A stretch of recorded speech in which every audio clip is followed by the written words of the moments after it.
आज की दुनिया में इंटरनेट हमारे जीवन का एक अभिन्न अंग बन गया है और जहाँ इंटरनेट के कई फ़ायदे हैं, वहीं इसके कई जोखिम भी हैं। सबसे महत्वपूर्ण खतरों में से एक साइबर क्राइम है।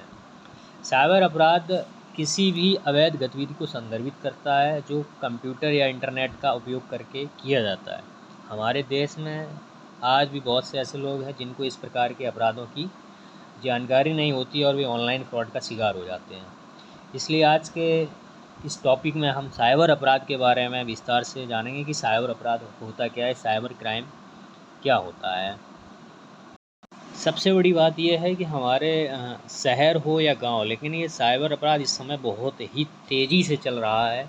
हम लोग आर्थिक फ्रॉड यानी साइबर अपराध के माध्यम से हमारे बैंक अकाउंट के खाते खाली होते जा रहे हैं, पता ही नहीं चल रहा है। एक फ़ोन कॉल्स आ रही हैं और हमने हेलो किया, उसके बाद पता चल रहा है कि कोई आवाज़ नहीं आती और हमारे साथ में जो भी घटना है क्या घटती है कि हमारा बैंक अकाउंट खाली हो जाता है। तो आज का टॉपिक हमारा ये साइबर अपराध से ही होगा, क्योंकि इस अपराध से चाहे देहात हो, गांव हो या शहर हो, कोई भी अछूता नहीं है।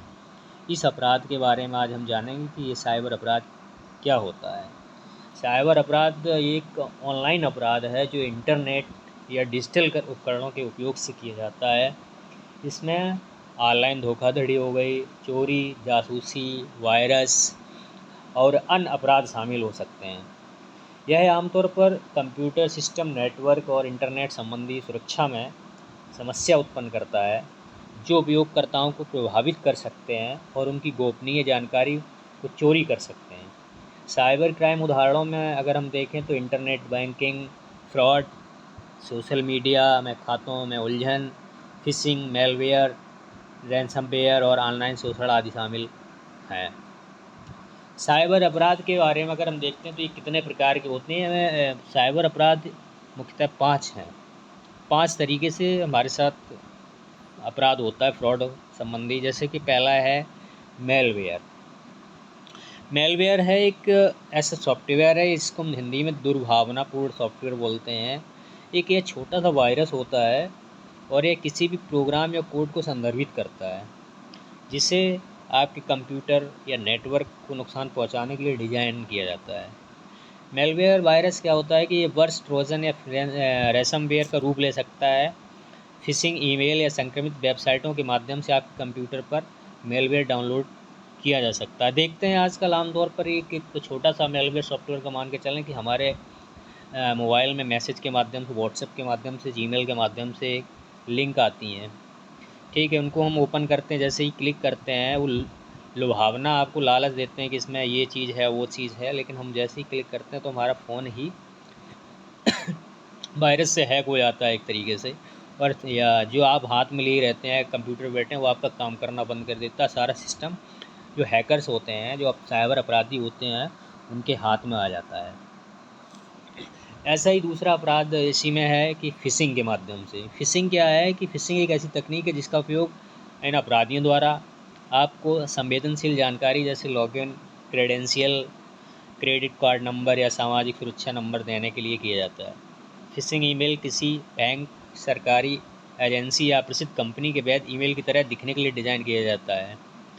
ये ऐसा मान के चलिए जैसे इसका मतलब एक कोई नामी गिरामी कोई कंपनी है, उसके नाम से एकदम ईमेल, उसका जो डोमेन बनाएंगे इस टाइप का बनाएंगे कि वो डोमेन सेम लगेगा कि ये जैसे टाटा मोटर्स कंपनी ले लीजिए, तो टाटा मोटर्स के डोमेन पे ऐसा बनेगा कि जैसे कि सेम वही ओरिजिनल कॉपी हो उसका।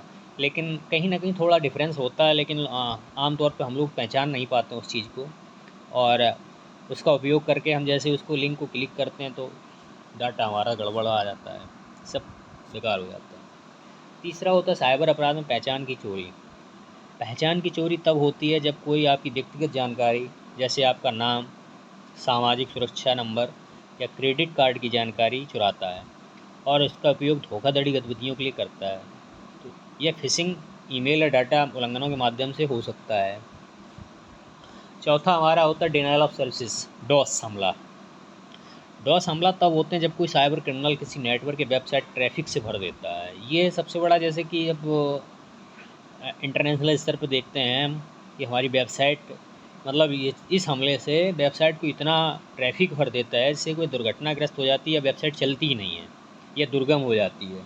इस प्रकार के हमले का उपयोग अक्सर जबरन वसूली के रूप में किया जाता है। इसमें हमलावर हमले को रोकने के लिए भुगतान की मांग करता है।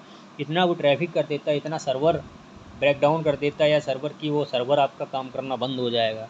जब बंद हो जाता है तो उसमें जो हैकर्स होता है वो क्या करता है कि आपसे उस कंपनी से, ये जो कंपनी का सर्वर हैक हुआ है या जितना ट्रैफिक लोड है उससे वो पैसे मांग करने लगता है कि इतने से इतने हमको दीजिए तभी हम आपके सर्वर को चालू करेंगे, या इसमें जो है साइबर के DOS हमला है वो तभी बंद करेंगे।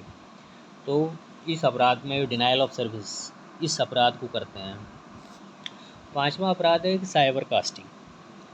साइबर स्टॉकिंग क्या है कि साइबर स्टॉकिंग एक तब होता है जब कोई व्यक्ति किसी अन्य व्यक्ति को परेशान करने या धमकी देने के लिए इंटरनेट का उपयोग करता है और यह अवांछित संदेश या ईमेल भेजने, किसी के बारे में गलत जानकारी पोस्ट करने या नकली सोशल मीडिया अकाउंट बनाने का रूप ले सकता है।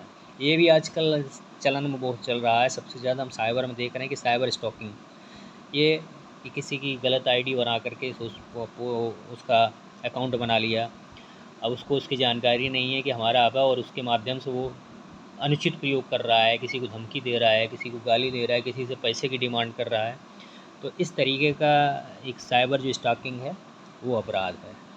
अगले वीडियो में हम आपको इससे संबंधित कैसे बचेंगे, क्या उपाय हैं, क्या किया जा सकता है इनके, तो उससे हम बात करेंगे।